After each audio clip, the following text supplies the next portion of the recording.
ไฟอาทิตตานาปาดามนีพระปาปับไปจุแห่งแข่งแข่งแรงแรงปับหมู่มานนาพี่สั่งไปเพจทุกดาวเวทีดังตอดัดนี้อัศจรรย์เสือเหมือนพันอยู่กว้างน้ำนาตีกว้างต่อกว้างแตกตีฟองนันนองนันนอกเป็นเกาตอกดอกไม้มาปูจาพระเก่นไตสะตานปะปุตตังเลยจุงมาภายโปรดอนุญาตโปรดปูกาแต่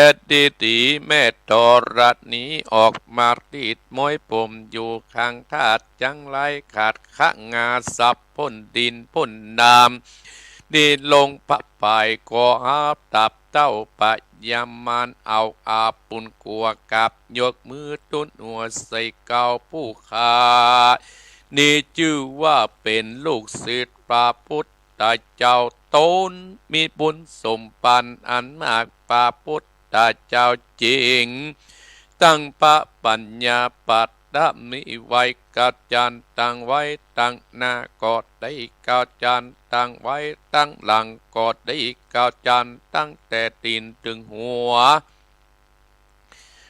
ถึงตีนก็ได้เกาจันเส้นวาดลูกปืนจากมาสะมือเหมือนปนเส้นก็จักบอกมาไกลได้ข้าพเจ้าเลยได้ไว้ว่าพุทธกุณนังธัมมะกุณนังสังฆกุณนังพุทธอินตาธัมมะอินตาสังฆอินตาอัสสะแม่ตอดดัดนี้ผู้อยู่เดือดน้ำอยู่กำเป็นดินกันว่าผู้กาดนี้ดานเดือเกิดเติงถึงคุณพระบิดาคุณพระบรรดาคุณกุมบาอาจารย์คุณปะแก้วเจ้าตั้งสามประการคือคุณพระพุทธังคุณพระธรรมังคุณพระสังฆังคุณแดดคุณฝนคุณน้ำคุณลมคุณกุราชเจ้าก็ดีคุณพระเจ้าตนภาวัดนาก็ดีคุณนางอุตราก็ดีคุณพระปัจเจเจ้าก็ดีคุณเมตดังธรณีก็ดีจุงมารักษากำนาจและกำลังยังตนตัวเองข้าพเจ้าและเจ้าของสถานีกู้สถานีและท่านผู้ฟังในรายการมรดกธรรมในวันติดในวันนี้ยามนี้จิมเดเตอพุทโธพุทธังรักษาธัมโมธัมมังรักษาสังโฆสังฆังรักษาพุทโธพุทธังอะระหังธัมโมธัมมังอะระหังสังโฆสังฆังอะระหังพุทโธพุทธังกันอาธัมโมธัมมังกันอาสังโฆสังฆังกันหาอายุวันโนสุขังปรังสาธุสาธุอมติปสะดับเทียนกาวัดวาดลุกเป็นเปลวไปสาดีกันใจกูเทียนนี้ปับเมืองปีมาจุดเดาบ่หูเก้นจิตปับกินมา101ภาษากูก็ปับได้ไตตื่นฟ้าเนือดหน้าเป็นดินเก้าลินกูก็เป็นน้ำเก้ากลางกูก็เป็นแม่น้ำใหญ่ก็จางออกไปตวมหัวปีตายไปลินกูก็เป็นดับเทียนกาปับไตฟ้ากูเตียงปะกัวสางอมสหปัตโตมังสวหายอมเป็ดจะรำเป็นดินดำใบว่าสายตาพิกาดกับนี้ละคนดีตู่ไว้ที่นี่คนดีตู่ก็คือท่านผู้ฟังจูผู้จูคนและเจ้าของสถานีกู้สถานีอย่าได้เอาโตยมูตั้นตั้งผีมันและผีเขนผียักษ์ผีเย็นอย่าได้มาไกลผียักษ์ไล่จุงนิปันตั้งกุมพานยักษ์ไล่อันต้องเตียวไพ่ฮืดหนีไปสวะหาสาธุดุกะลาไปญะอันว่าพันภัยตั้งหลาย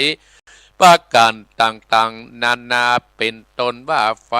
ไหม้ก็ดีไฟอันเจ็บ ใครได้เป็นพญาติก็ดีอุปัตตวะกังวลอันตรายตั้งหลายมากคือคนและสัตว์ได้เจ็บได้ป่วยได้เสียข้าวเสียของเสียเงินเสียทองจากภัยตั้งหลายบัดนี้ก็ได้จักถอดถอนไปแล้วตั้งแต่นี้เป็นต้นไปก็ฮือเจ้าผู้เป็นเจ้าหอเจ้าเหือนเจ้าบ้านเจ้าเมืองตั้งหลายอันไม่มีท่านผู้ฟังและเจ้าของสถานีวิทยุกู้สถานีผู้เป็นเจ้าหอเจ้าเหือนเจ้าบ้านเจ้าเมืองพร้อมโดยญาติกาพี่น้องลูกหลานเหลนเต็นเตาจุคนเฮืออยู่สุขสบายจุ่มเนื้อและเย็นใจอย่าได้มีภัยอันตรายตั้งหลายอย่าได้มาไกลตั้งแต่นี้เป็นต้นไปขออือตานผู้ฟังและเจ้าของสถานีในรายการมรดกธรรมการเมืองผู้เป็นเจ้าหอเจ้าเงินญาติกาพี่น้องลูกหลานเหลนเต็นเตาจุคนมีอายุมั่นยืนยาวมีโจกมีใจมั่งมีตุ่นเต่ากันจุคู่จุคนเที่ยงแต่ดี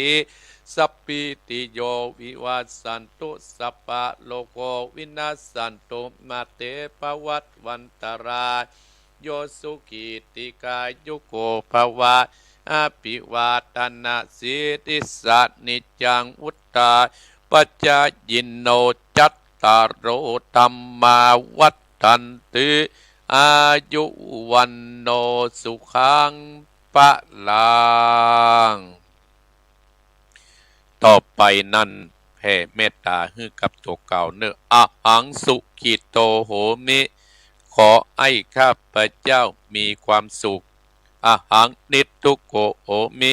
ขอให้ข้าพเจ้าปราศจากความทุกข์อะหังอเวโรโหมิขอให้ข้าพเจ้าปราศจากเวรและภัยอะหังอัพพยาปโจโหมิขอให้ข้าพเจ้าปราศจากอุปสรรคอันตรายทั้งปวงอะนิโคโหมิขอให้ข้าพเจ้าปราศจากความทุกข์กายและทุกข์ใจสุขีอัตตนังปฏิหะลามิขอให้ข้าพเจ้ามีความสุขกายและสุขใจรักษาตนให้รอดพ้นจากทุกภัยทั้งหมดทั้งสิ้นเถิดสัพเพสัตตาอันว่าสัตว์ทั้งหลายที่เป็นเพื่อนทุกข์เกิดแก่เจ็บตายด้วยกันทั้งหมดทั้งสิ้นอเวตาอุนตุจงเป็นสุขเถิดอย่าได้มีเวรต่อกันและกันเลยอัพพยาปจาอุนตุจงเป็นสุขเถิดอย่าได้เบียดเบียนซึ่งกันและกันเลยอนิกาอุนตุจงเป็นสุขเถิดอย่าได้มีความทุกข์กายและทุกข์ใจเลยสุขีอัตตานังปฏิหะลันตุจงมีความสุขกายและสุขใจรักษาตนให้รอดพ้นจากทุกภัยทั้งหมดทั้งสิ้นเถิดท่านทั้งหลายที่ต้องทุกข์ขอให้พ้นจากทุกข์ท่านทั้งหลายที่ได้สุขแล้วขอให้ได้สุขยิ่งขึ้นไปด้วยการทุกขั้นทุกคนด้วยเถิดขออนุโมทนาศรัทธาญาติโยมที่เข้ามาพอมากวยนักศรัทธาญาติโยมตั้งลำปางกับฟังจากวิทยุวัดบรรพตสถิตแม่เขาไหลแม่เนาะศรัทธาญาติโยมที่อยู่ทางลำปางเนาะเตี้ยตมาภาพได้เอ่ยมาพ้องป้นหลวงบอยคนเทวดาเดินดินกำลังออกรถอยู่กะเนาะก็ขอเดินทางมีจกมีใจเนอะป้นหลวงบอยเนอะออกรถก็มีคนได้เงินได้ทองเข้าบ้านเข้าจองเลี้ยงครอบครัวต่อไปเป็นเรื่องธรรมดาศรัทธาญาติโยมขณะนี้เวลาตี4:45นาทีตามเตี้ยตมาภาพได้นั่งพ่อหน้านาฬิกานี่ศรัทธาญาติโยมรายการที่จบไปศรัทธาญาติโยมเป็นรายการสามเณรเอารักวัดสันเมืองออกอากาศตั้งแต่เวลาตี 3มาแล้วศรัทธาญาติโยม ต่อโดยอัตมาภาพก็มาจากตีสี่เกิงถึง6 โมงเมื่อเจ้าอัตมาภาพจะมาติดในเตื้อสตาญาติโยมปกติอัตมาภาพจะมาติด2 เตื้อเหมือนกันแต่ในสภาวะสังขารของคนเฮาสตาญาติโยมทั้งหลายมันบ่เที่ยงรู้ความเงียงปังไหวนะศรัทธาญาติโยมอยู่กับศรัทธาญาติโยมมามกวัดหนองเฮียงมามีสักอย่างเนี่ยศรัทธาญาติโยมแม่สีทรเพ็มจิต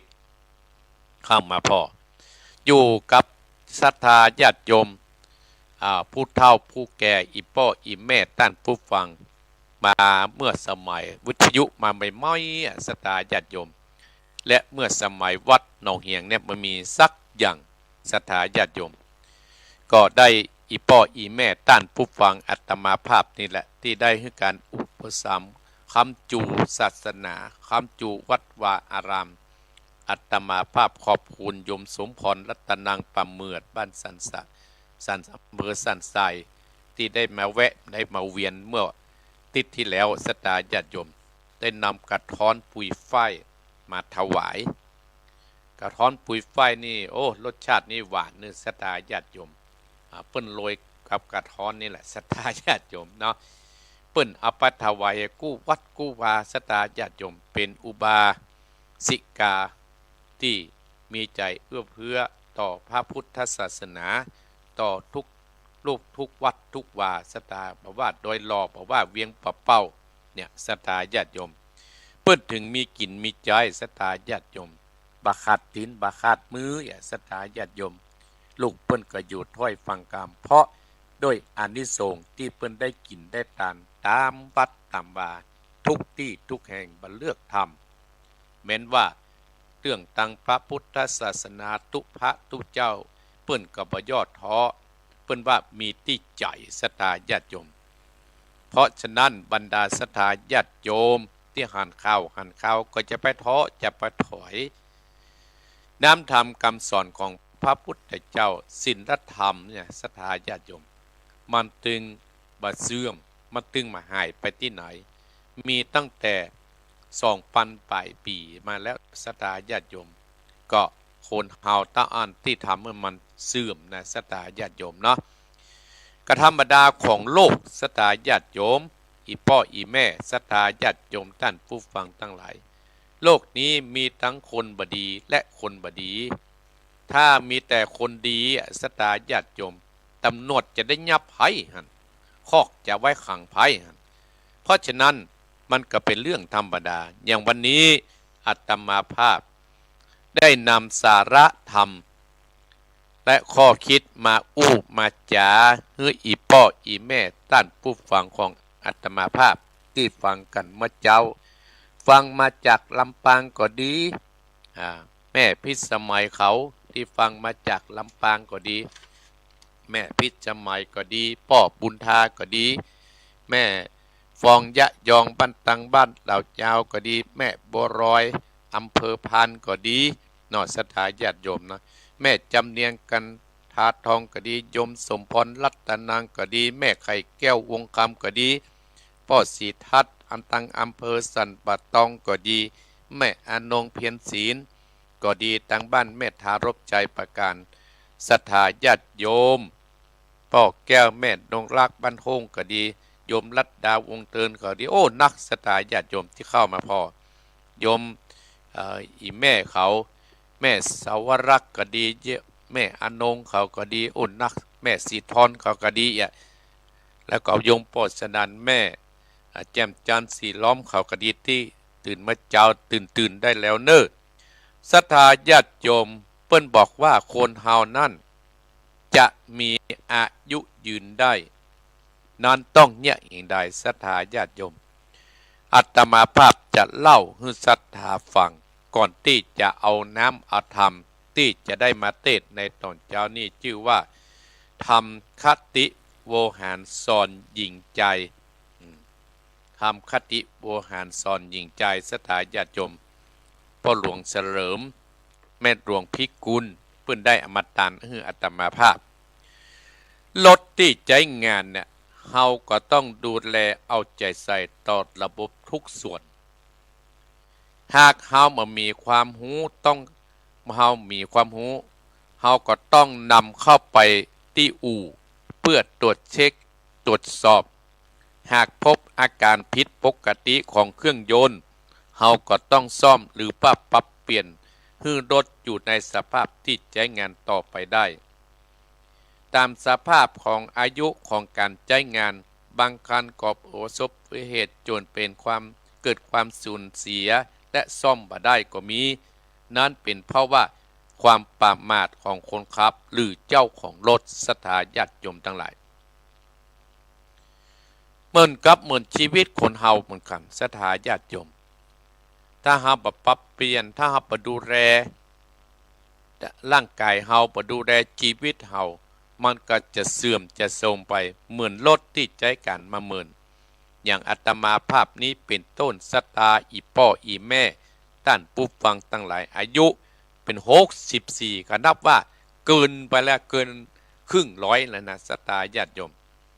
เฮาก็ต้องดูแลเหมือนเครื่องยนต์ที่ใช้มันมานานนะศรัทธาญาติโยมชีวิตมนุษย์เฮาก็เช่นเดียวกันก็ต้องดูแลเอาใจใส่ต้องตรวจเช็คอยู่ตลอดเวลาชีวิตเฮาก็ขับเคลื่อนมีแต่ปัญหาที่แตกต่างกันไปจะนักจะน้อยอยู่ที่คนขับเคลื่อนเจ้าของชีวิตและแหล่งกรรมสถาญาติโยมชีวิตเฮารถนี่ก็มีคนขับสถาญาติโยมชีวิตเฮามนุษย์คนเฮาก็เฮาเนี่ยเป็นคนขับเองบางคนจะต้องเจอปัญหาบางคนก็ต้องนั่งให้บางคนก็ต้องเศร้าส้อยเพราะจะต้องพัดพากจากกันอีพ่ออีแม่ก็เพราะว่าแรงกรรมเฮาบางคนอยู่ด้วยกันดีๆก็ต้องจากเมื่อยามเปลี่ยนสถาญาติโยมการจากเมื่อยามเปลี่ยนเนี่ยสถาญาติโยมพระพุทธเจ้าว่าเป็นความทุกข์ที่สุดเนี่ยสถาญาติโยมถ้าเฮาจากการเมื่อเฮาตายจากกันนะความทุกข์นั้นก็บ่ทุกข์เท่าใดแต่จะจากเมื่อตายก็ดีจากเมื่อเป็นก็ดีถ้าอีพ่ออีแม่หมู่ท่านผู้ฟังของอาตมาภาพในรายการเจ้ามรดกทำรายการวันอาทิตย์เนี่ยเฮานึกว่าเป็นเรื่องธรรมดาของชีวิตของคนเฮาเพราะว่าอาจจะเป็นแรงกรรมเจ้ากรรมในเวรของเฮาก็ได้อาจจะมาปะอาจจะมาเจอก็ได้ศรัทธาญาติโยมหากอาการนักรถเฮาถ้าอาการนักเฮาก็จะต้องเข้าอู่ซ่อมเฮาก็ต้องรีบตัดสินใจเฮาให้ดีเหมือนศรัทธาญาติโยมอู่ซ่อมตั้งร่างกายเฮาอยู่ที่ไหนก็อยู่ที่โรงพยาบาลอู่ซ่อมใจเฮาอยู่ที่ไหนอยู่ที่วัดศาสนสถานสำนักปฏิบัติธรรมหรือการปฏิบัติทำบำเพ็ญสมาธิเพื่อให้จิตใจเฮาสงบระงับอย่าท้อใจจงมีสติพอไปหาทางออกแล้วท่านจะพบทางรอดได้เนี่ยศรัทธาญาติโยมอีพ่ออีแม่ยมสุวรรณอินใหญ่มาแล้วศรัทธาญาติโยมเป็นภาษาอังกฤษอ่านบ่ได้ มีเห็นคนหนึ่งศรัทธาญาติโยมเนี่ยเฮาต้องหาทางออกสมมติว่ารถเนี่ยมันลุมันเสียเฮาก็ต้องไปที่อู่แต่เฮาถ้าร่างกายเฮานะ เฮาจะซ่อมที่ไหนเก็บที่โรงพยาบาลอู่ซ่อมใจอยู่ที่ไหนอยู่ที่วัดศาสนสถานสำนักปฏิบัติธรรมหรือการปฏิบัติธรรมบำเพ็ญสมาธิเพื่อให้จิตใจเฮาสงบระงับอย่าท้อใจจงมีสติพอไปหาทางออกแล้วอีพ่ออีแม่หมู่ท่านผู้ฟังจะมีทางรอดได้การดำเนินชีวิตของเฮาก็ตามอีพ่ออีแม่ท่านผู้ฟังทั้งหลายที่มีแต่อุปสรรคมีปัญหาเกิดความสูญเสียทั้งของรักและคนที่ฮักรวมทั้งความรักหนี้สินนี่มีโรคภัยไข้เจ็บมีคดีมีความติดคุกติดโรคภัยติดสิ่งเสพติดมีปัญหาครอบครัว เปื้อนและคนรอบข้างทะเลาะบัดหมางมีความบ่เข้าใจกันทั้งที่ทำงานที่บ้านในสังคมที่จะได้กลับและก็พัดภาคลงทุนก็มักล้มเหลวสารพัดปัญหาที่ลุมเล้าเฮาจิตใจเฮาก็มีแต่ขุ่นมัวหวาดระแวงเป็นทุกข์เครียดใบหน้าก็มุนหมองมามีราศีอย่ามัวเป็นทุกข์กับปัญหามันตรวจเช็คว่าชีวิตมีปัญหาเพราะอันหยังและควรแก้ไขอย่างไรควรแก้ไขแบบไหนสตาญาติโยมแม่สุแก้วเประกัญญาดงหากนาฏอนุโมทนาแม่วันที่7เนอะพฤศจิกาศรัทธาญาติโยมการดำเนินชีวิตเราเนี่ยมีปัญหามีอุปสรรคเป็นเรื่องธรรมดาภายที่เกิดมาแล้วมันมีอุปสรรคมีปัญหานะศรัทธาญาติโยมมันมีก็มีเป็นการกู้คนแล้วแต่บุญกุศลมนุษย์เฮาหรือว่าคนเฮาเนี่ยอีพ่ออีแม่ท่านผู้ฟังทั้งหลาย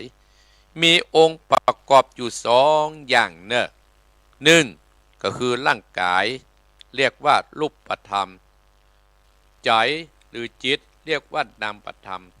ความบาดสบายกาย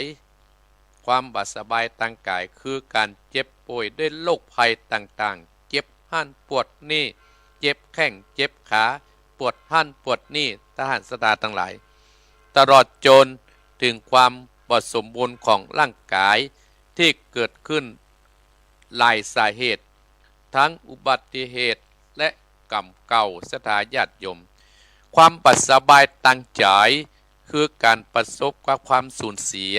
ความบ่สมหวังเนื่องจากปัญหาต่างๆทั้งคนในครอบครัวคนรอบข้างความฮักและหนี้สินที่เฮาสร้างขึ้นเองคนอื่นเป็นคนสร้างพ้องหรือสร้างขึ้นร่วมกันดังที่กล่าวมา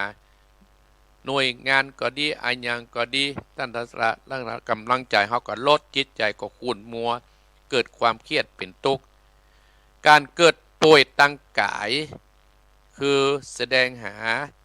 หาเขาก็ต้องเสาะหาวิธีบำรุงรักษานะสัตยาญาติโยมการป่วยตั้งใจเฮาก็ต้องมีสติปัญญาเสาะหาตั้งสงบให้ได้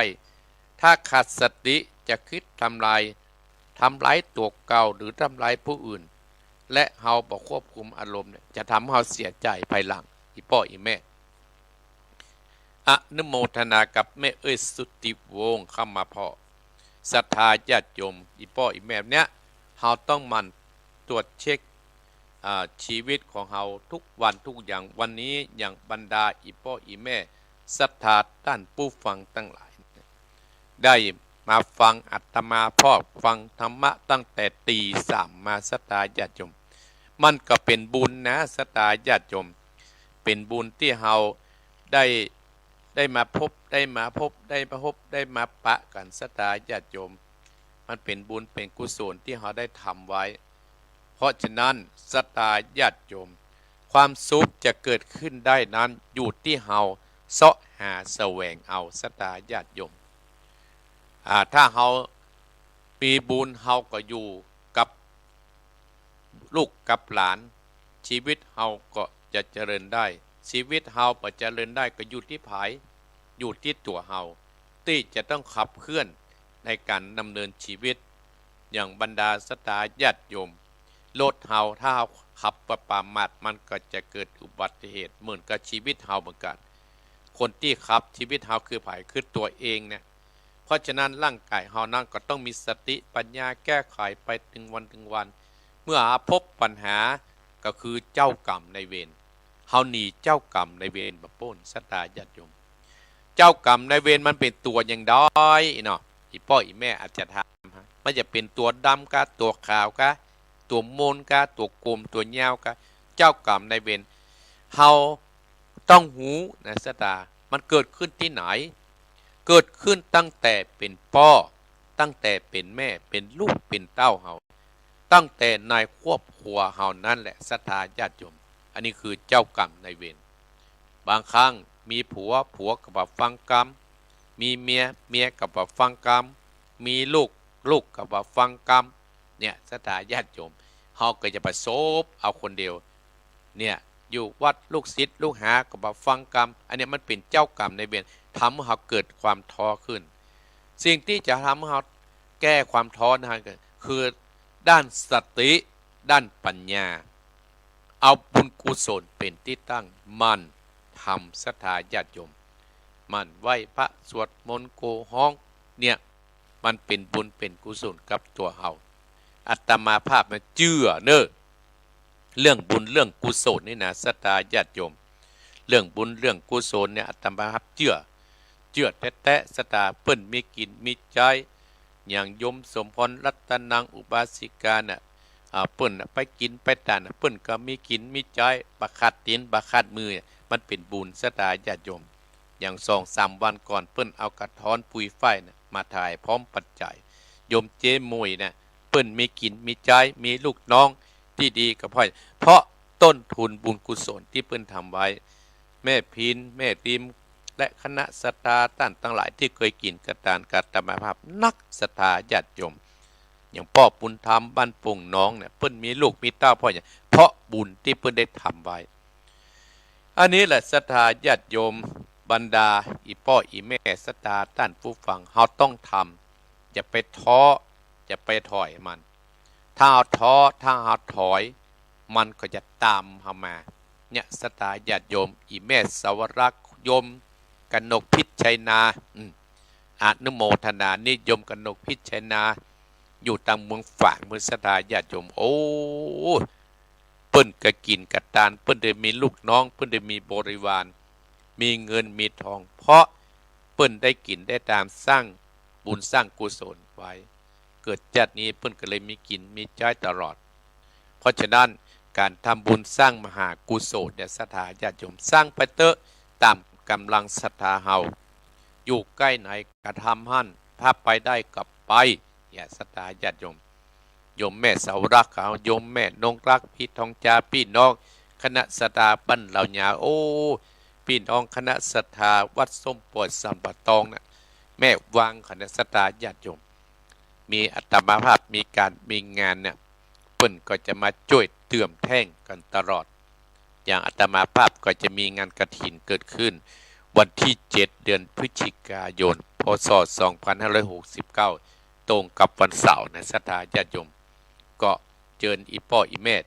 ท่านผู้ฟังของอาตมาภาพมาร่วมสร้างบุญสร้างกุศลเนอะศรัทธาญาติโยมเนาะเอาละตี 5ศรัทธาญาติโยมตี 5แล้วเนอะตื่นได้แล้วศรัทธาญาติโยมตี 5แล้วศรัทธาญาติโยมวันนี้เวลาตื่นเวลาตี 5แล้ววันนี้อาตมาภาพจะได้อาธรรมที่ว่าคติโวหารสอนยิงสนใจเต็ดได้ทุกงานโดยมีท่านเจ้าภาพได้นำมาคือพ่อหลวงเสลิมแม่หลวงพิกุลปัญชัยเพิ่นได้เอาธรรมมาตานให้อาตมาภาพเพิ่นอยู่บ้านพื้นฝั่งศรัทธาญาติโยมอยู่บ้านพื้นฝั่งเนอะก็ถ้าจะฮื้อม่วนน้อยกับมาเติมยอดเนอะพ่อหลวงเนอะบ้านเล่นมาได้ศรัทธาญาติโยมเป็นบุญเป็นกุศลเรื่องบุญนี่อาตมาภาพเชื่อนะศรัทธาญาติโยมถ้าเฮาตั้งใจสิ่งที่เฮาคาดหวังนั้นก็เฮาก็จะสมความปรารถนาแล้วเฮาก็จะเจริญในที่การงานต่อไปเอาละศรัทธาญาติโยมอาตมาภาพขอเชิญชวนศรัทธาญาติโยมได้ฟังน้ำฟังธรรมแล้วอาตมาภาพก็จะได้เปิดสายตอนท้ายๆรายการโอ้เวลาวันนี้นักศรัทธาญาติโยมเวลาวันนี้นักขนาดประเดี๋ยวตี5 นาทีอยู่ศรัทธาญาติโยมเนาะตี5 นาทีอยู่ศรัทธาญาติโยมวันนี้อาตมาภาพก็จะได้ไปทำวิธีปุ้นห่างโดงเมาะศรัทธาญาติโยมวันนี้ประเดี๋ยวอยู่วัดแห่งเมาะศรัทธาญาติโยมมันตี5 นาทีวันนี้จะไปที่หลังเทศบาลสันผักหวานห่างโดงศรัทธาญาติโยมเนาะเปิ้นมากับไปศรัทธาญาติโยมเปิ้นมาเอิ้นเฮากับไปถ้ามีการมีงานเฮาเอิ้นเปิ้นกับมามันก็เป็นเรื่องธรรมดาของโลกศรัทธาญาติโยมเปิ้นถึงว่า ป๋าก็ต้องเพิ่งน้ำเนี่ยเสือก็ต้องเพิ่งป่าอาตมาภาพก็ต้องเพิ่งอีป้ออีแม่ต้านผู้ฟังของอาตมาภาพสมมุติว่าอาตมาภาพมารายการมรดกธรรมวันอาทิตย์ตั้งแต่ตีสี่ถึงตีสี่ครึ่งถึง6 โมงก็มีให้ฟังมีไว้ให้กำลังใจมันจะมาจากใดนศรัทธาญาติโยมเนาะแต่อาตมาภาพเนี่ยได้รับความเมตตาจากศรัทธาญาติโยมถึงใกล้ถึงไกลวันตกวันออกทั่วสารทิศที่เสียงอาตมาภาพไปถึงพดไปถึงพวกแพะพระประแดงบุตรศรัทธาญาติโยมปองเนี่ยเปิ้นก็ยังมาร่วมทำบุญพดไปปุ้นนะศรัทธาญาติโยมพดไปเพียอยุธยาบุญ เพิ่นจะมาทำบุญกับอาตมาภาพเพิ่นว่าฟังเสียงอาตมาฟังเพราะเป็นเพื่อนในเฟซศรัทธาญาติโยมอาจจะว่ามันดังไปถึงปุ้นกับวิทยุมันเป็นเฟซเป็นไลน์ศรัทธาญาติโยมเนาะเอาตังเมืองฝางก็ดีแม่บัวพัดบุญล้านเขาตลอดถึงแม่สวรักษ์พิวงศ์ศรัทธาญาติโยมตลอดถึงแม่อนงเพียรศีลโอ้นักศรัทธาญาติโยมแม่สุทธิวงศ์แม่จันเพ็ญคำโพธานเนี่ยเพิ่นมาตลอดศรัทธาญาติโยมเนาะเอาละศรัทธาญาติโยมอู้ไปกะยาวไปฟังน้ำฟังธรรมเน้อฟังน้ำฟังธรรมคติโวหารสอนหญิงใจเน้อศรัทธาญาติโยมเป็นธรรมสอนแต่เจ้านี่หับฟังเรื่องพันคืนศีลโดยสามเณรเอาละจบไปแล้วนะศรัทธาสามผูกอาตมาภาพเทศผูกเดียวจบมาแล้วเนี่ยเอาทำมาเป็นเรื่องหายไปหาศรัทธาญาติโยมเอาไปเพ่ห้องกุฏิอาตมาภาพอาตมาภาพก็จะไปเสาะโคนมาต่อไปเนาะเอาละเนอโยมธนากรโยมยานาเดชโยมคนุภาพรอัมพุนฟังตังอำเภอเมืองเนอเอาแม่จันสมนอคำเข้ามาแล้วศรัทธาญาติโยมเนอโยมกนกพิชนาฟังเนอฟังเนอเอาละจะขึ้นนะโมไหว้ธรรมเนอแม่สีทรนะโมตัสสะภะคะวะโตอะระหะโตสัมมาสัมพุทธัสสะสัทธะโวดุราสัพโพธิสัตว์ทั้งหลายตั้งยิ่งใจหนุ่มเต้าปากันนั่งตาฟังธรรมตั้งสาตานิวิตโยขึ้นสีเก่ามีใจหุ่มฟักไฟแป่งตั้งตายไปนิละปานคือละการเป็นวังอันอยู่ข้างเกหาปากันมาถ้าฟังตามจุงปากันจดจำแต่ตนสืบสนตยไปตั้งจิตใจเที่ยงมันอยากกึดสอดดอนนามาไหลอ่านจักเสียแห่งปังเป่านับฟังเป่าเล่าเสียเวลาบอกอุอัตตานำธรรมคำสอนเทศจังเป็นต้นเหตุที่ความสงสัยปิกปอกปันเกอาถือคันดอกบอกมีสั่งบอกลูกหลานนะห้องเป็นน้อยเป็นนานใจบอลลิงลูบอกมีความความธรรมแนวธรรมลูกหลานบอดยำนับถือพ่อแม่เพราะเป็นเท่าแก่หมู่ฝ่ายเท่าบอดดอกบอดได้ปังเปล่าลวดเลยอยู่เลิศเลยลูกเต่าบอกเคารพนับถือลูกหลานดันดื้อก็เป็นคนสอนยากย้อนเพราะว่าประมาทคนเท่าบอกอูสั่งกายเป็นลูกจังปลาลาไม่บอดน้ำตำบอดยอดลอดถึงจิตใจตั้นขอบพ่อแม่สตาตั้นต่างหลายเลยกันมรดกฟังธรรมในการเจ้าของวันอาทิตย์ตามสถานีขึ้นสีขาวก้อยโอฟังไปใจอย่าได้ม่อยลับไปจุงป้าการจดจำฮือทีจัก ได้ไปเป็นปจิไก่ปันสอนลูกหลานวงปันที่อยู่โดยการเฮือขับปันต่อบาปเว้นกรรมเว้นจากการกระทำอันเป็นบาปและนาเอาน้ำทำคำสอนให้มืดเมดสอนคนยิ่งใจที่เขาบอกหูเรื่องบุญกุศลจิตใจอ่อนโยนเคารพพ่อแม่และนาฟังคำคนเต่าและผู้บาตั้งเอาอาพ่อแม่และนาจักก็ได้สันดาเจิญเจริญก้าวหน้าบ่ตกถอยจาอยู่กันสวดสดี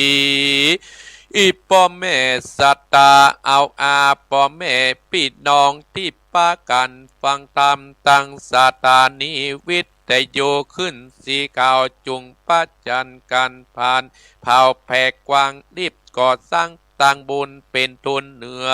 นุนเติมกรรมตั้งข้าวน้ำยอดตานคนการผ่านตกยากสินตำบ่อปากจากเสียตนนะจะหืดใจเป็นคนจ้อยมืดบอดกาหยาบกัดตามบุญปัดนาคาหมูป่าเป็ดไก่สัตว์เลี้ยงงัวควายมีกุนไหลเต้าฟ้าอยาคำคาตาโรนนาได้เลี้ยงคนนาป่าได้อันที่เลี้ยงลากเขาลักรอช่วยไทยนาอยาคำขาดตีเขียนกำบ่อายเม็ดเมียนตัวไปกำจังไรกว่าบาปจังได้การหมู่เอาเวจีเกิดมาจากจัดนี้ใจอ่อนไม่ตุกกี่บอบมักมีอาตอนอ่อนไม่อับจนตัวไรคนอัตตาตาบอกไม่พอยมาโอยช่วยกรรมล่วงล้ำไปมันหลวงตุกผ่านหลายชาติเพราะใจเอาอาตตะโลนปะกันแสวงหาตังบุญนาจ้อยอย่าได้ประมาทพลาดพังลาสาปฏิบัติรักษากุณนาพ่อแม่พูดเต่าแก่สินสายเธอมีจิตใจอ่อนนอนเคารพถ่อมตัวตนอย่าเป็นคนแข่งกัดดังพ่อแม่สอนสั่งเอากามนบน้อมลำกำลูปาเอาอาอย่าได้ด่ากำเน็บเจ็บใจจักเป็นเปลวไฟเผาเอาไม้จักต่อยไล่ตุกกีกัดตำกรรมดีเป็นสรีไปนาทำกรรมจวดจาผลมันก็ตอบตาไปโลนนาทำบนกุศลเจือจนสืบสร้างตั้นเก่าอ้างว่าสุโขปุญญาสาอุจจโยกันสระสะสมบุญดำความสุขมาเฮือแลดดาตั้นต่างลายเฮ้ยอัตตมาขอกล่าวจิบรรยายเพื่อท่านผู้ฟังหนุ่มเต้ายิงใจตั้งหลายตั้งมีกรรมเก่าเดิมมาพระศาสดาได้เตเฮาที่เป็นมนุษย์นุ่มใจได้ปฏิบัติตามความสุขสบายงามต่อไปวันนาผลบุญนาตามเฮาเหมือนเงาตุกแก่เขาตุกนานก็เผาคืนก็สยองตอบตัวเอาเวโอนนาเอาลำบากได้ตุกยากลายผลตามปะตดสะปนกะว่าตุกกะโตตุกขาถาดนางคือตุกแก่ต้านตุกนั้นก็ถึงตัวปาฮือหลีกเวนตามตั้งคาเส้นสินอาสุขใจใจเตียงแต่พ่อแม่สัตตาตั้งหลายสับเป่าวงศาเป็นกรรมบาปกาอย่าเข็นข้าจิวาขอปาดนาติบาทอย่าได้อำนาจข้าอาฆาตบิดามีเมตตาไปโปรดอย่าคิดโลภทำลายสัตว์ตัวน้อยตัวใหญ่ต่างก็กวดตายก่อน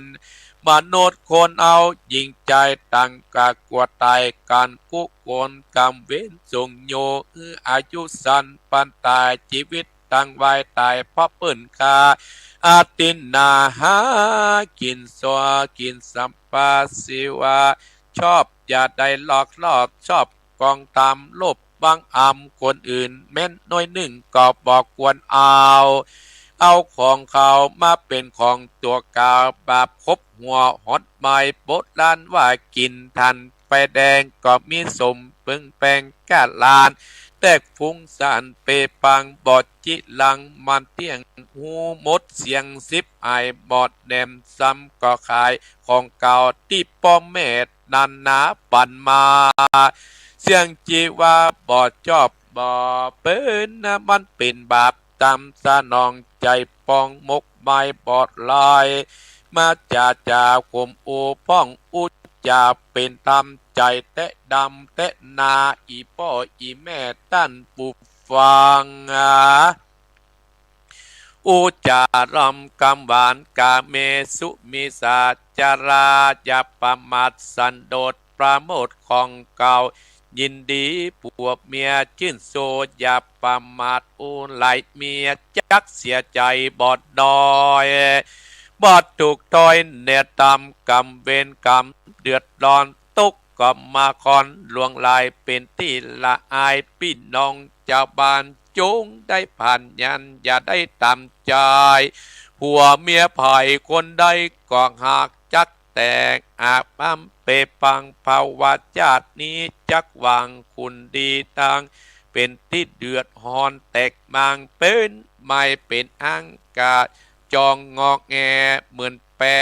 ไหลน้ำแตกซอกซ้ำเวตัดนาแลดนามโนสาวอมุสาวาตาเจตญาเว้นกาดไปจะไปจุหลอกลวงพายเธอเปิ้นโอ้ยกลางนั่งหายเปิ้นได้เสียเข้าเสียของเสียเงินหลอกเอาทองปลอมแตกมาแลกมีแต่แปลกๆนานาคนนานาสมัยเนเป็นสมัยใหม่มีลูกไม้เพียวพันหลอกลวงตึงการทำงานเมืองตายเงินบอดไหลปานติดเตตัวนั้นมามุสาหลอกลวงเอาเปิ้นถึงนาเปิ้นไปขายกรรมเว้นกรรมทรายวินาสิบอายเกิดมาแถมจาดก่อนเน่าเมนแดดนาลูกหลานเลนบอกเวนนาปาการเว้นจากการบ่ฮักษากรรมปากสัจจาวาจาอย่าคบนาเป็นคนบาดเจือและแหลดนาสุลาเมลายานิแหลดนาปากันลาเลิกเคืองความขานองหยับมัวเมาปามาสติกับพาดพางาบ่หูจักอายกรรมตั้งหลายก็ดีกับหมดมาบ่หน่อยจิตใจต่ำก้อยเลวสามโถยโอก็มาแตกมางเพราะความเมาของเฮานี่ก็ดีก็ไปก่อศัตรูวิวาทแลดนาเอาของเก่าแลกก็ข่าวเส้นอาบายล้มหลาดไหลหมดอย่างโจรหมู่เฮา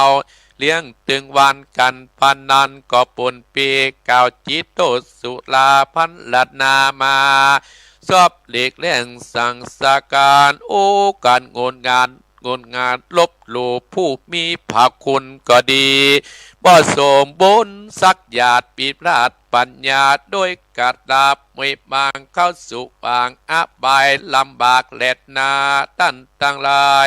ดูลาสัพพุดิสะตั้งหลายตึงยิงใจหนุ่มเท่าแก่ตั้งปอเมตน้อยนานอันมีใจจมบันบ่สาวนบนำเต่าฟังตามจุงปาการจดจำไว้กึดสอนได้แล้วก็ปาการพิจารณาเก็บกล้วยไก่เอาโบราณว่าเสียมบ่คมใส่ดำหนักความหูบัดหนักก็ฮือฟังทีตีและนาอย่าฟังเอาเป็นวิธีการเต้าอ่านมีด้วยเหตุและโดยเป็นคนบางคนกินผลละไม้บอบปอกเปลือกกินสมจึงเปลือกบอบมีรสและหวานมีคนปัญญาแตกสารย่อมปอกผ่านและขว้างเอาผ ปลือกออกกินแต่เนื้อไปในปัญญาไว้แจ้งจอดบ่หัวจากเนื้อแนวธรรมปฏิบัติตามคำสั่งสอนขององค์พระพุทธเจ้าและนาท่านทั้งหลายลูกหลานเอาตั้งหลายก็ยำเก่งต่อแม่ก็บ่สอกกอกหันสาวน้อยก็หยอกอื่นเป็นลายลูกหลานไหลเต็มบ้านคนก็มาเล่าดันจากก่อนบันนึกวันแต่เก่าเขียวปอเว้าหัวก็ปอขาวเนื้อนางก็ปอเหี่ยวแห้งปั่นดำแดงก็เต็มตัวผีปะเหี่ยวไขหัวใส่สาวผิวหนังก็ไม่เอวเองก็ดีบ่สร้างความดีสักอย่างการตายจากเป็นปีไปตกอวิจิตลบหนีบ่ได้ไฟก็ไม่เมาทุกเวบนเดือดร้อนนะเพราะว่าการบ่มีศีลและมีธรรมนี้แหละนาพ่อแม่สตาตันตั้งหลายได้ก็ที่ปากันฟังธรรมพ่อแม่เอาเฮดากันฟังสุขังพลังตอนนี้ไปนาสุตึงหน้าตัวเมืองคนตึงเมืองบนจันฟ้าตัวนายิงใจก็มีโดยประการดังกล่าวมานี้และนานิติดังก็บังคมสมเด็จเด็จเอาและศรัทธาญาติโยมอาตมาภาพได้เด็ดน้ำเด็ดธรรมคืออีพ่ออีแม่ติดลูกกันเจ้าตี5:25แล้วเนอตี5:25แล้วเนอศรัทธาญาติโยมอาตมาภาพก็เดียวได้เปิดสายสะบุดเสมอก็จะได้ออกจากรายการและไปกลุ่มเข้าเหมาะสัตบินทบาทเขตกลปบ้านพี่น้องคนไทยศรัทธาญาติโยมอนุโมทนากับไอ้บุญมีอุยไอกำลังเข้ามาฟอฟังน้ำฟังธรรมไวยสาครูบาตันพระครูโยมแม่พิษสมัยเขื่อนคำแสนอยู่ที่ลำปางไอ้นิกอยู่ที่ประตูเชียงใหม่ข้าวมันไก่ไอ้นิกที่ประตูเชียงใหม่ก็ศรัทธาญาติโยมไปตั้งประตูเชียงใหม่ก็แวะหิวข้าวก็ไปแวะร้านนี้เถอะคำมันไก่อาหารตามสั่งราคาย่อมเยา ประกาศเธอเปิ้นมาฮอนศรัทธาญาติโยมอย่างที่อาตมาภาพว่าคุณงามความดีของคนเฮานั่นศรัทธาญาติโยมการที่เฮาสร้างความดีนั่นถ้าหามันสะสมไปกำน้อยศรัทธาญาติโยมความดีนั่นมันมีขายตามเซเว่นมันมีขายตามตุบกัดแต่เฮานั่นก็คือมันสร้างเอาศรัทธาญาติโยมหามันกึดมันสร้างมันทำศรัทธาญาติโยมพอเอาวัดเอาวาก็ได้ศรัทธาญาติโยมพอเอาบ้านเอาจองเฮาก็ได้ถ้าหามันเพี้ยวมันกวาดศรัทธาญาติโยมมันก็สะอาดงามหูงามหนางามตาผู้สัญจรไปมาก็จะดูว่าวัดนี้สะอาดด้วยความขยันของพระน้อยขยมตุพระศรัทธาญาติโยมอาตมาภาพนั้นโอ้นำศรัทธานำพระน้อยอายุ10 ปีอายุ9 ปีศรัทธาญาติโยมกินข้าววันเสาร์วันอาทิตย์นะกินข้าวงายทำให้ชั่วโมงแดดออกกันย่างเพื่อให้เฮานั้นย่อยอาหารกินข้าวตอนแล้ว11 โมงเฮาก็จะปาเขาทำ4 โมง 5 โมงสัก6 โมงเฮาก็ย่างอาบน้ำแล้วก็ทำวัดเพราะว่าเฮามาอยู่วัดศรัทธาญาติโยมเฮาไปอยู่ที่ไหนเปิ้นว่าอยู่ด้วยการเปลี่ยนแปลงมีตั้งแต่เฮาเกิดมาแล้วนะศรัทธาโยมสมพรรัตนังนะการเปลี่ยนแปลงของเฮาเนี่ยตั้งแต่เฮาเกิดมาแล้วเฮาเกิดมาเสียงเฮาก็เอาแง่เกิดขึ้นมาวันพุกเฮาก็ได้กินนมเฮาก็ใหญ่ขึ้นกำน้อยเนี่ยแต่ก็กินข้าวแม่เฮานี่ก็ได้เฮาก็ได้ใส่เสื้อผ้านะเฮามีการเปลี่ยนแปลงทุกวัน อาตมาภาพสังเกตตัวเก่าศรัทธาญาติโยมมาสังเกตคนอื่นนะก็ตะกอนเนี่ยก็ขึ้นต้นไม้ตัดกิ่งไม้ลานกิ่งไม้ไม่ได้ขึ้นมาได้แม้แต่หัวกับแปลงบาดขึ้นดึงมาได้ละ63 62ยิ่งเงี้ยได้63นี่เริ่มละเริ่มเข้านี้ละขัดท่านขัดนี่64เข้ามาเอ้าแล้วศรัทธาเนี่ยนะมีการเปลี่ยนแปลงแต่ดีนะที่เขาได้ทำไว้เมื่อตะก่อนถ้าหามาทำเมื่อประเดี๋ยวนี้โอ้บาแงมบาสวยและวัดวาอารามบ้านจองหอเงินเฮาเนี่ยถ้าจะมาทำเมื่อเท่านี่แบบไหวและศรัทธาญาติโยมเปิดถึงบอกว่า10 ปีอาบน้ำมะนาว20 ปีเอล20 ปากก้าย34 บรรนายทรงแสน40 ปีเนี่ยการเหมือนผ้าผ้า50 ปีสาวน้อยดาบาเจ็บใจลองถามคนที่เปิ้นหุ่มตั้งนี้เด้อ60 ปีไอ10,600อย่าง70 ปีบ่6เต็มตัว80 ปีไข้หัวเหมือนให้90 ปีไข้กระต่ายบ่ไข้กระต่ายเปิ้นดึงแบ่งอายุสังขารเฮาเนาะศรัทธาญาติโยมอย่างเฮาเกิดมาเนี่ยศรัทธาญาติโยมถ้าเฮาบ่สร้างเนี่ยบ้านเฮาเนี่ยเฮาบ่สร้างเนี่ยมันก็บ่สะอาดสะอ้านบางคนนี่โอ้จะฮือเปิ้นไปเที่ยวไปกวาดกินแล้วก็รับกินแล้วก็นอนบ่สร้างบ่ช่วยบ่ใส่กำข้าวกำปลาของพ่อของแม่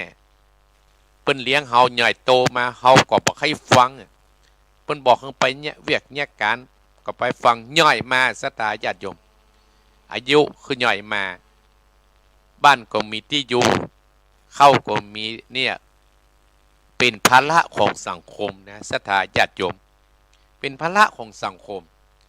ถ้าเฮาสร้างไว้ตั้งแต่อย่างที่อาตมาภาพว่านะ20 ปีเฮาบ่เมาเอวเมาแหวงเอาแยกการ40 ปีเฮาเป็นรักเป็นฐาน50 ปี60 ปี70 ปีเฮาก็สบายแล้วอาตมาภาพคือตีอีนะอาตมาภาพเมื่อก่อนโอ้ศรัทธาญาติโยมอีพ่ออีแม่โยมสมพรโยมที่เปิ้นมาหอนอาตมาภาพบุญนี่นะโอ้สบายแต่ท่านพระครูอีกเนาะแต่เมื่อก่อนนี่ไม่ใช่สบายนะศรัทธาญาติโยมทำกับวัดกำบามาประเดี๋ยวก็ยังทำอยู่แต่ว่ากับปาตุพระโทกเนี่ยศรัทธาญาติโยม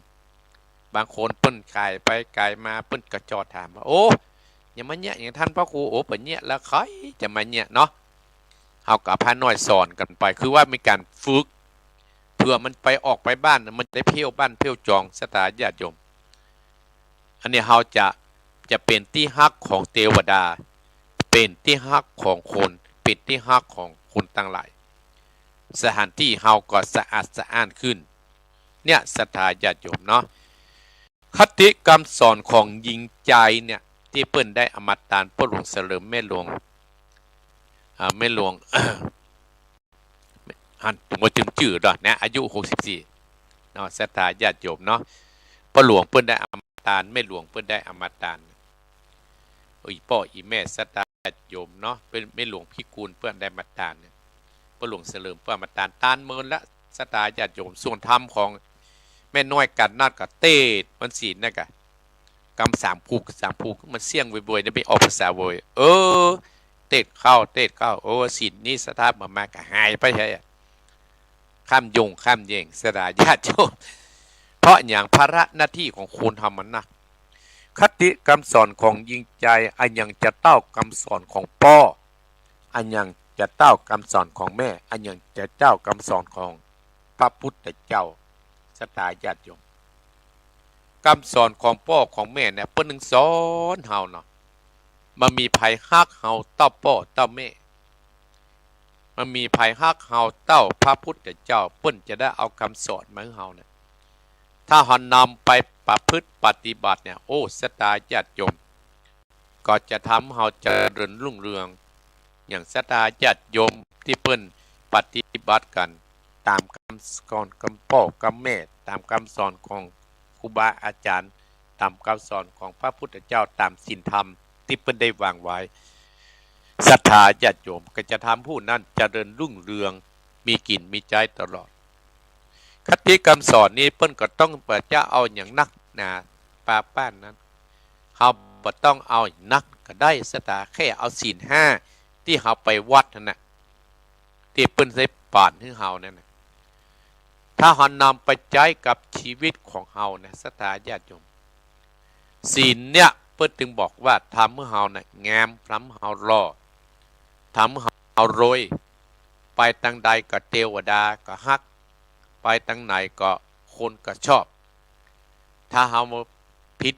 บ่อยๆเนี่ยสตาญาติโยมทำเฮาเนี่ยก็จะต้อง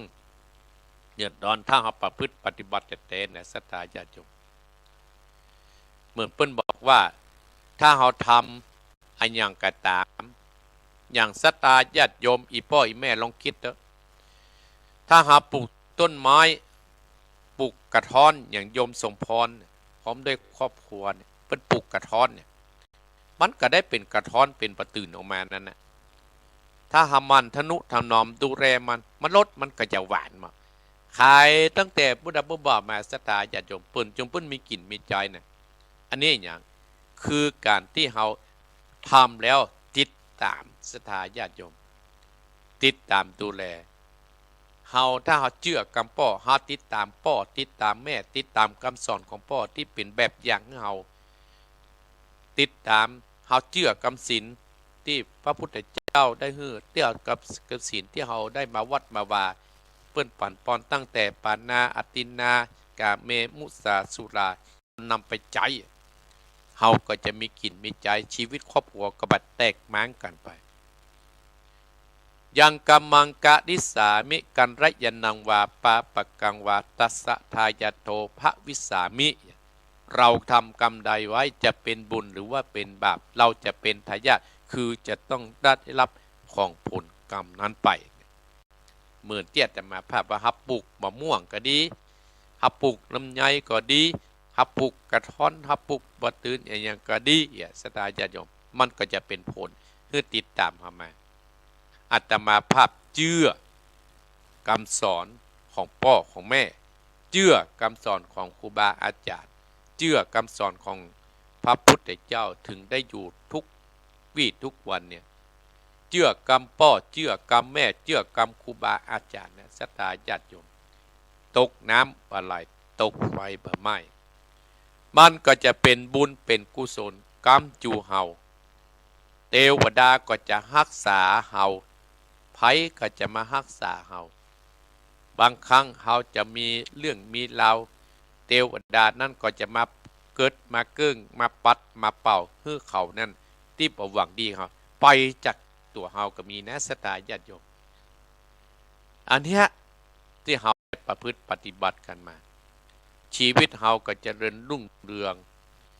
อาตมาภาพเนี่ยโอ้กับพยายามทำตามที่เพิ่นได้สั่งได้สอนไว้อันอย่างกระตามจะเท่าจะแก่ถ้ามันดูมันพอนะศรัทธาญาติโยมถ้าห้ามมันดูมันพอชีวิตเฮาก็จะอับเซาไปทุกวันเปิ้นถึงบอกว่าแก่คือมีคุณค่ายิ่งแก่ต้องมีคุณค่ากับลูกกับเต้านะศรัทธาญาติโยมภายในความแก่บ่ได้สักคนและภายในความเจ็บบ่ได้สักคนและภายในความตายบ่ได้สักคนเน้อท่านลองจรุนเนี่ยภายในบ่ได้สักคนถ้าเฮาทำยิ่งแก่แล้วเฮาก็ต้องยิ่งให้มันดีขึ้นปัจจัยยิ่งแก่และรู้ไปติ๊กๆบ่ได้ปิดท่านะศรัทธาญาติโยมแก่แล้วมีคุณค่าคือไผนับถือก็คือลูกคือหลานเป็นแบบเป็นอย่างถ้าแก่แล้วลูกหลานมานับถือมันย่ำเกรงเนี่ยศรัทธาญาติโยมยิ่งแก่แล้วมันมีศีลธรรมอยู่ในจิตในใจเฮาเนี่ยลูกหลานก็บ่ฟังเนี่ยศรัทธาญาติโยมเฮาอู้อันอย่างเปิ้นก็บ่ฟังเพราะฉะนั้นเฮาแก่แล้วก็ต้องมีคุณค่านักๆต้องทำเป็นแบบอย่างเนี้ยอย่างอีเนอร์ทำอย่างอีเนอร์เขาทำเป็นอย่างคือเขาเป็นแบบอย่างคือเขาทกง่ายอย่างอีเนอร์ละอ่อนต้องเอาต้องละอ่อนเขาต้องสอนกอไก่ขึ้นไปอยู่วัดเขาก็สอนเนี่ยทกอย่างอีเนอร์ทำอย่างอีเนอร์แล้วเขานำไปเนี่ยที่บ้านที่จอง เพราะว่าอยู่วัดมันต้องการเปลี่ยนแปลงตัวเขาก็ต้องมีการเปลี่ยนแปลงยิ่งใหญ่ขึ้นโตขึ้นก็เรื่องเปลี่ยนแปลงประเด็กสถาญาติโยม10 ปี20 ปีก็เป็นอย่างอี้สถาญาติโยมเขามีคุณค่านะแล้วก็เดือดเพิ่นเนี่ยโจมเนี่ยโอ้ก็คนนั้นอย่างอันคนนี้อย่างอี้เพิ่นยังมีกินเขาบ่ได้ทำไว้สถาญาติโยมถ้าเขาได้ทำไว้สิ่งนั้นก็จะติดตามมาโดยมาแน่นอนสถาญาติโยมเขาต้องดูอันยังดูที่ใจเฮาสถาญาติโยมดูที่ใจเฮาดูที่ใจเฮาเมื่อใจเฮาเนี่ยแล้วมันก็จะเป็นผลให้กับตัวเฮาเนี่ยคติโวหารสอนยิ่งใจคำสอนนั้นเปิ้นก็มาสอนเฮาแล้วเฮาก็เอานำมาเป็นเนตินำเป็นแบบอย่างให้กับลูกกับเต้าต่อไปสถาญาติโยมนำทำคำสอนทำพวกนี้ก็พ่อเสริมพ่อหลวงเสริมเป็นหลวงพิกุลปัญชัยได้นำมาให้อัตมาภาพเอาละอัตมาภาพก็ไปอัตมาภาพก็จะได้ขอบคุณศรัทธาญาติโยมที่ได้มาขินมาตานกับอัตมาภาพเมื่อ2-3 วันก็ที่ตุบาเบื้องต้นก็คือคุณโยมสมพรรัตนังประเมือดได้นำกระท้อนพร้อมปัจจัยที่หอมที่ดินมาถวายแม่ฟองยะยองบ้านดาวยาวแล้วก็พี่น้องโดยปุยพี่น้องคณะสตาบ้านส้มป่อยที่ได้นำปัจจัยมาร่วมทำบุญเจ๊มวยกัดแม่แก้ดน้อยแม่พินแม่ลีมเป็นต้นศรัทธาญาติโยมเอาขอบคุณเนอะศรัทธาญาติโยมเนาะอาตมาภาพก็ขอให้บุญกุศลที่ท่านทั้งหลายได้ทำในครั้งนี้นะให้เป็นเกาะแก้วไขค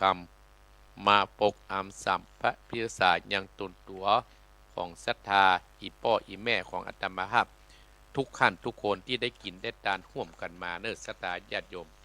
อีพ่ออีแม่มีงานกอบบอกเนาะอาตมาภาพไปได้ก็จะได้ไปร่วมกิจกรรมของอีพ่ออีแม่อย่างพี่น้องทางบ้านเหล่าญาเปิ้นก็บอกแล้วกฐินเนิดท่านพระครูอาตมาภาพบอกว่าไปแน่นอนไม่ใช่ไปรับทานนะสถาญาติโยมไปช่วยเปิ้นจะเอาลงทานเนี่ยทั้งวันไปช่วยพี่น้องเหล่าเจ้าถ้าไผมาอาตมาภาพก็เคยกินกันตามร่วมกันเฮาก็ไปร่วมกันไปช่วยกันมาศรัทธาญาติโยมเพราะว่าอาตมาภาพไกลๆเนี่ยไปบ่ไหวแล้วศรัทธาญาติโยมไปตั้งจังหวัดภาระหน้าที่มันนักอีพ่ออีแม่เนาะเพราะฉะนั้นเฮาก็ไปตามใกล้ตามยิมเลยนี่ไปตามใกล้ตามยิมเลยนี่กินตามขอบหัวเนี่ยศรัทธาเก็บผักแคบผักหมู่เนี้ยตามบ้านตามจองยมแม่ใส่ฝนอนุโมทนาเอ้าศรัทธาญาติโยมอาตมาภาพก็เชิญศรัทธาญาติโยมก็เดียวก็จะได้ไปบิณฑบาตตี5:40แล้วศรัทธาญาติโยมค้างเวลา10 นาทีเนอะโทรที่0828857225ฟังจากที่ไหนว่าโดยเนอะฟังบันทันบันอีเนอะพระเจ้าฟังอยู่ฟังอย่ามาหูเนาะศรัทธาญาติโยม0828857225เอาโทรดักปิ้ง0828857225วิทยุบ่ได้ดับนะศรัทธาญาติโยมดักปิ้งถ้าดักอาตมาภาพก็จะทำต่อไปแล้วอย่าปั่นปอนนะเปิดโอกาสให้แล้วนะเปิดโอกาสให้แล้วเนอะสายแรก740จะเป็นอุบาสิกาหรืออุบาสกเจริญพรภาษาครับอุบาสกพ่อคุณธรรมครับพี่ขอเลขบัญชีหน่อยนะได้กระเดียวกันเนิ่นแน่นอนพ่อบุญธรรมปุ่งหนองบุญธรรมอนุโมทนาสาธุยินก็ขอร่วมจังงานห้องน้ำเนาะได้เลยอีพ่อห้องน้ำเป็นห้องปลดทุกข์ได้ร่วมห้องร่วมที่ดีนั่นแหละพ่อเนอะปุ่งหนองเวียงปะเป้าอนุโมทนานะพ่อเนอะ ครับ จะเริญปอนสายต่อไปเจริญปอน ทำไมใช่การยาพระครูว่าจะได้แม่พรสันกำแพงแม่นก็ เจ้าสันกำแพงสันกำแพงนั่งรออยู่น่ะสันกำแพง ฟังอยู่เมื่อจุดนี้หลักละ อนุโมทนานะแม่เนอ เจ้า สายต่อไปศรัทธาญาติโยม0828857225เจริญปอน ไหวสาเจ้าแม่บัวลอยบ้านชุบก็ตำบลตะก้ออำเภอแม่ชุยฟังคืนดารุณีเจ้า อีกอ่ะ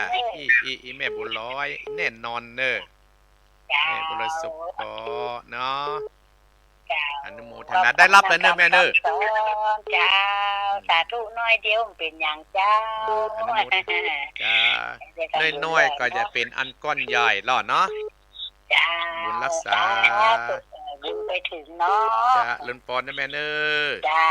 สา เจ ธุ ริญป สา อน ธุ สายต่อไปเจริญปอน ไหว้สัตว์เจ้านั่นพระครูเจ้า แม่ยางแม่นิดเจ้าแม่ได้อยู่ไหนไปเดี๋ยวเนี่ย อยู่สันเปลยนี่เจ้าร ถสเก็ตนะแม่เนาะ เจ้า อ๋อแม่สบายดีเลยกะ เจ้าสบายดีเจ้า อนุโมทนาแม่เนอ เจ้าให้ขอหมายเลขบัญชีเนี่ย เดี๋ยวเอ็มกำอีแม่ก็โทรเข้าเบอร์ใหญ่ได้วะจำได้วะ จำมาได้ต้องถามป้อบุญธรรมฮะเนอโทรไปหาเปิ้ลกำเนอ เจ้าเจ้า อ เจ้า นุโมทนาสาธุเจริญพรนะแม่เนอ เจ้า เจริญพรเจริญพรสายต่อไปแม่นิดป่งนองเต็มมาโดยอยู่โดยสเก็ตสอนผู้เลยเจริญพร กราบไหว้สาเจ้าท่านพระครู แม่สีทร เจ้าฟังอยู่เจ้าชัดเจนนี่เนอะวิทยุ แม่เสาลักไปไหนป่ง มัน น ตื่น อง ได้เหรอ อนุโมทนาเนอ เจ้า เจริญพรแม่ของเจริญพ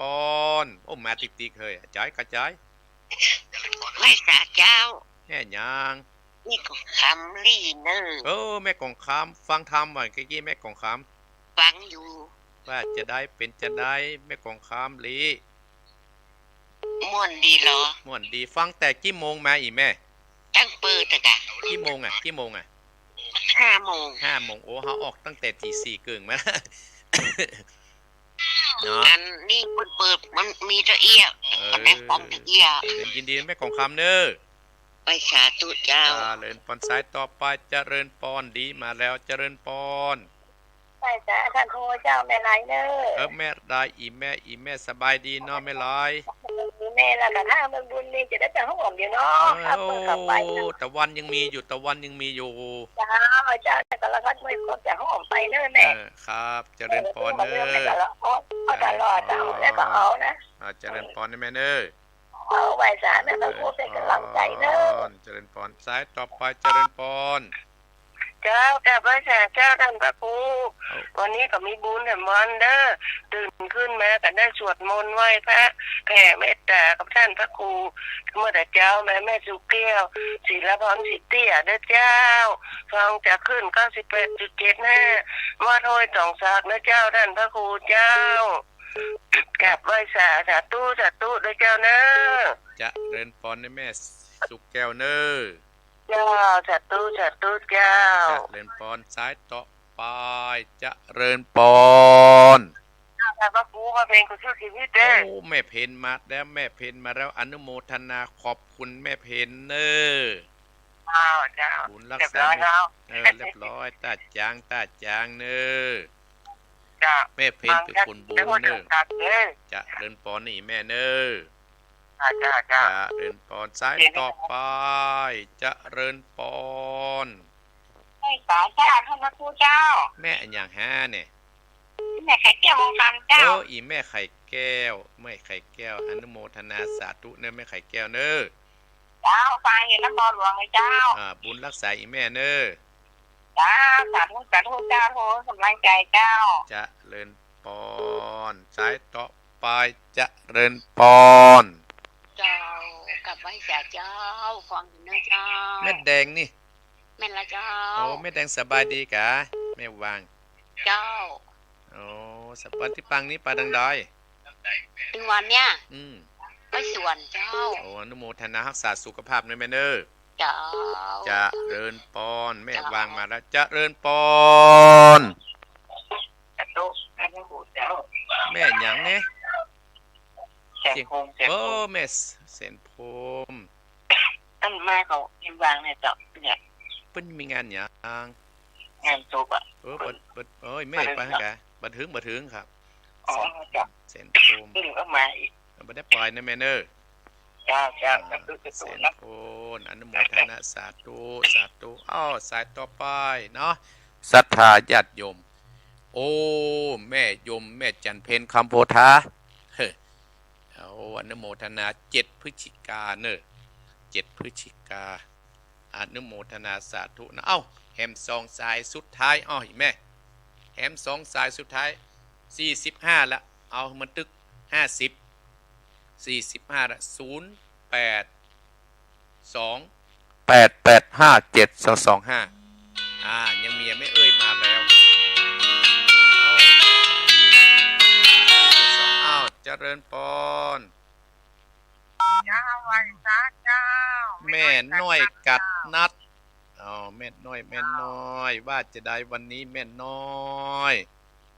มีคติธรรมกำยอง ว่ามาว่าเลย ต้นไม้1 ต้นแตงไม้ขีดได้ล้าน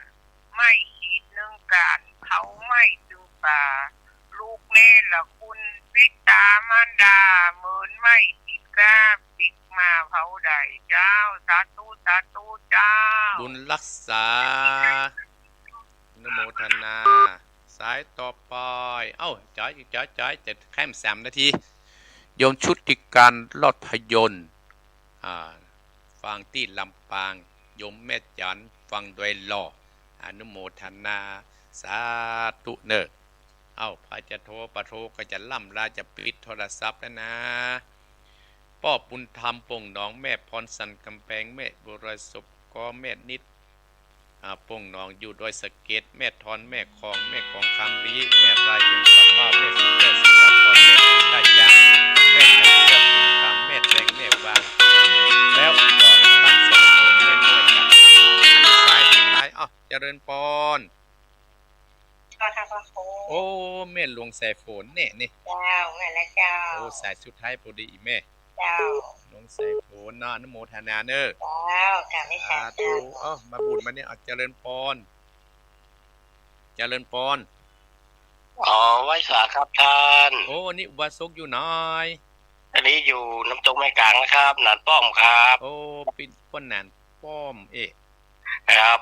นาน เคยที่โทรหาท่านแต่ก่อนนะที่ไปกับท่านชัยรัตน์นะครับ โอ้มื่นแล้วมาหาแน่นะป้นนานเนาะ เหนื่อยเลยครับ ป้นน่ากะ เดี๋ยวท่านชัยรัตน์กลับมาอยู่แล้วเหรอ ป้นน่ากะเขาก็เลยแห้งกันไปเหรอวะน้ำตกขนาดหมูไปหาพันหมูแล้วหมูจักเปิ่นประเดี๋ยวน่ะแต่ก่อนไปจริง วันเดียวเรือก็ท่านดำรงคนเดียวนะวันเดียวหลวงพ่อใหญ่กลับไปแล้วเหรอ อันนั้นหูอันนั้นน่ะไปหาอันนั้นน่ะท่านชายรัตน์หูจักหลวงพ่อยายปลายแต่รุ่นหลังๆหูจักแล้วอีป้อเป็นอาจารย์นี่ก็เดียว บ่ได้เป็นแล้วครับท่านเพราะว่าตั้งแต่ท่านมรณภาพไปก็บ่ได้อยู่แล้วบ่ได้เป็นแล้วเป็นเปลี่ยนคนใหม่แล้วเนาะ อีป้ออายุจะได้ตอนนี้ ตอนนี้จะ69ปีหน้านี่ท่าน โอ้ไปกับอาตมาพับนักหน่อยอาตมา64มีโอกาสมาเอวกำเนิด ครับผมถ้ามีโอกาสจะไปอยู่ แวะเข้ามาอาตมากับแวะตะปุ้นถ้ามีที่ไปเอว ผ่านครับรถผ่านก็นี่เนาะทางเข้าไปวัดท่าน ลองเข้ามาเอวเนอะมามาสนทนากันเนาะถ้าอาตมาปฏิบัติบน69 64ใกล้เคียงกันนะครับ ผมรักษาเนอะเจริญพรเนอะอีป้อเนอะ ครับผม เจริญพร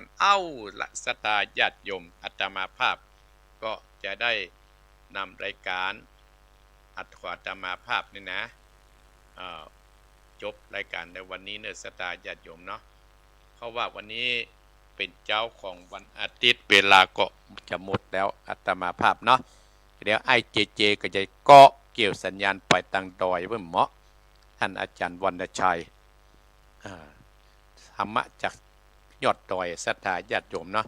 ขอบคุณป้านานป้อมเนอะ น้ำตกไม่กลางโอ้มันเมินแล้วเราป้าแหนจำแน่ไม่ได้ละป้าแหนขี่รถไก่ผ่านเข้ามาเนอะเพื่ออาตมาภาพจะไปเอียดทางบ้านทางจองอายุแก่ก็เอี่ยวหากันกะป้าแหนเนาะอนุโมทนาสาธุเถอะเนาะสุดท้ายก็ที่ป้าแหนป้อมก่อนเป็นอาจารย์วัดน้ำตกแม่กลางมาเอี่ยวหากันเฮาก็แห้งกันไปเลยก็โทรหาอาตมาภาพดีใจเนื้อป้าแหนเนื้อที่บ่ลืมอาตมาภาพเนาะบุญใดกุศลใดที่บรรดาศรัทธาญาติโยมที่โทรหาอาตมาภาพเจ้านี้ก็ขอให้เป็นบุญเป็นกุศลเป็นเกาะแก้วไขกรรมมาปกอำสัมปติสายังตนตัวของคณะศรัทธาญาติโยมตลอดถึงให้กำลังใจตั้งเฟซตั้งไลน์ให้อยู่ดีมีสุขกันกูคู่กูโหนสมดังคาถาบาดีขององค์สมเด็จพระสัมมาสัมพุทธเจ้าตรัสเทศนาเป็นภาษาบาลีว่าสัพพิติโยวิวัสสันตุสัพพะโรโคยนัสสันตุมาเตมตรายโยสุขีทีคายุโกภวะอภิวาทนาสีริสะนิจังอุตตาปจายโนจัตตารโอธรรมาวัฏันติอายุวันโนสุขังปะลัง